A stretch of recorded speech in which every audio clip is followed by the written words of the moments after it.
Yeah, I mean, that's a deep question and deep topic. I think that you nailed a couple of points there that we should just crystallize. The first one is really impressed with young people and their willingness to step up and get involved in change. Um, so they don't have to have it all figured out. They don't have to understand all of the politics. I think the thing that they understand is their voice and their unity will matter, right? And they're making sure that their voice and their unity will matter. And as they continue to grow their knowledge, and hey, I'm not the most knowledgeable person about any of these topics, and I doubt anyone is really, but just saying, generally speaking, sometimes it's not knowing everything before you start to get your foot into the movement. Sometimes it's just getting involved and surrounding yourself with people who are energized and want to take action, and you guys can educate each other and find the right people to educate you as you grow your movement. And that's probably good advice for everything.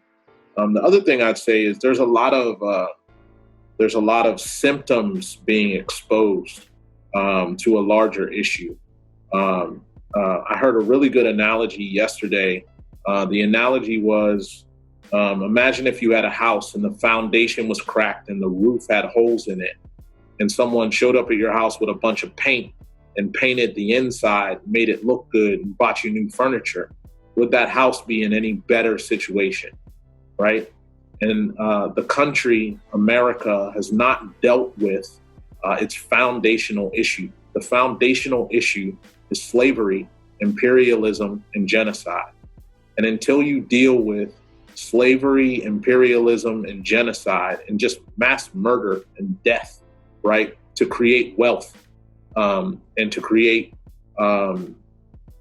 financial gaps between races, intentionally, until you deal with that, there will be no fix, right? So that has not been dealt with. The fact that you killed the indigenous people of the country and claimed it as your own, and the fact that you enslaved several other people and brought them, when I say several, by the way, I mean millions of people, and in the most ruthless way, stole their culture, stole their freedom, stole their families, stole their music, stole their religion, and replaced it with something that you thought would be a substance that they could survive on.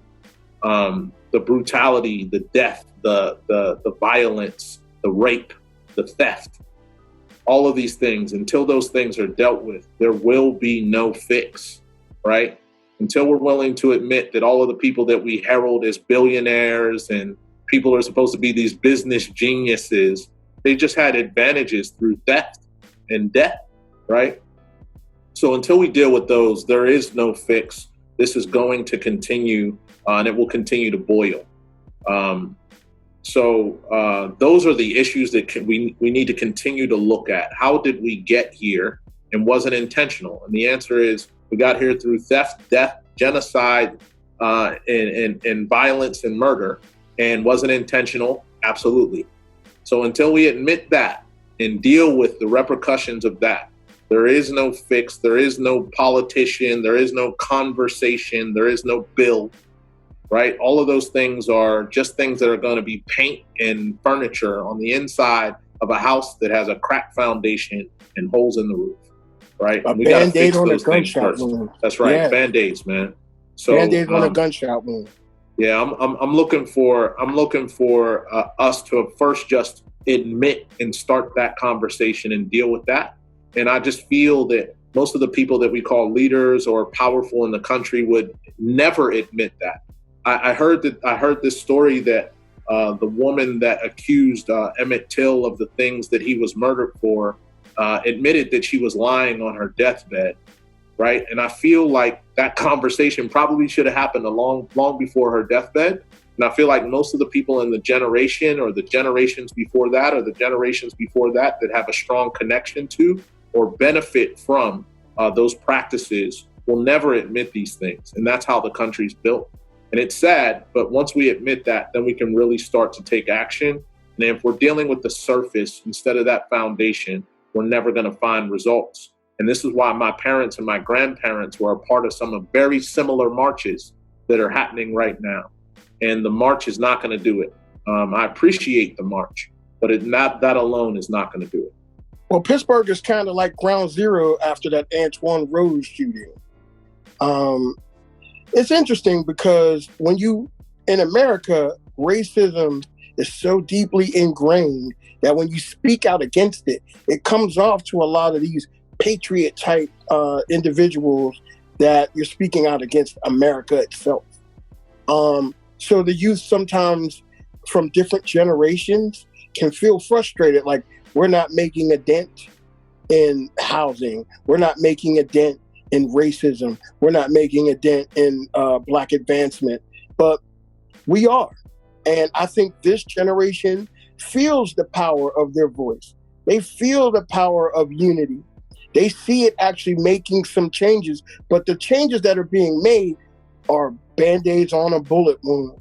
Like when I turn on my PlayStation 4 and get ready to play a game and it says Black Lives Matter, it almost feels interesting as a Black man whose mother was a Black Panther, right? Whose father was killed by the Pittsburgh Police Department. It's interesting how the corporate American structure panders to these ideas with rhetoric. The kids now want to see action. These people now don't have the makeup of, I want to wait. I want to be patient. They want it right now. They want to see change right now. So I just feel like I support the youth. I feel like Grown Folks as a group supports our people. We always have, but we're not on a soapbox. We're not preachy about these things. We just naturally let them come out because these are the conversations that we're having anyway. Killer Mike said something in an interview that spoke to me that I actually shared with some youth over a Zoom class this summer. He said something to the extent of, I'm paraphrasing, strategize, organize, mobilize. And there were more words, but that's pretty much the plan. The same thing what Masai is saying. I feel like, change is happening, but it's still bullet wounds over the Band-Aids until we start to get to the core issues of what's going on in this country. But until then, we will create the soundtrack. We will create the music that people can listen to that can either spark creative conversation, spark change inside an individual, bring to some unity together. Also bring some healing in the sense of just being able to breathe and calm down and focus on what's real. Because when Masai says, kids good, bills paid, celebrate, I'm saying it in the wrong way. But when he says those powerful words, that's what's real. That's the thing that we want to remind the youth and the adults as we go through these tough times is to, continue to focus on the realities of your own existence, your own life. And we got the soundtrack for that. So it's interesting. I don't know. I got some interesting opinions. I haven't really spoke out a lot recently in recent events. I just been trying to help the youth because the kids are confused. Like the younger kids are afraid. You know what I mean? And I'm talking about the 6th graders, the 7th graders. They're afraid because of the media machine. The teenagers are upset. And it's time to support the youth in a way that hip hop kind of supported us. Hip hop was the voice of the rebellion. It was a rebellion within and of itself. So I don't know. We've come so far, but we still have a long way to go. Yeah, I think my job as an artist is to, KRS-One said, in the Sound of the Police song is all of the answers to what you need to know about the history of the police. You get officer from overseer. You need a little clarity, check the similarity, right? So to me, that just made me dive in, what is he talking about, overseer and officer? Are those really the same, the same words? And just that whole concept made me read, dozens of books about the history of over-policing and police states and how police even came to really be a department.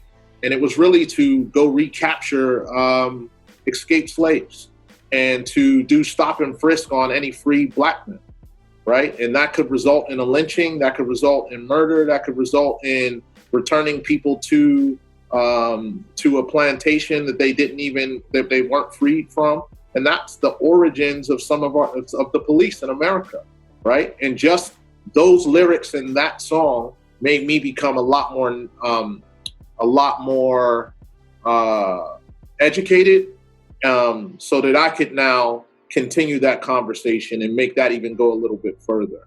So activism and artistry around current topics can really be, you can really find your influence outside of a speech. You can find your influence outside of a tweet. You can find your influence outside of a long-ass Facebook post that nobody's going to read, right?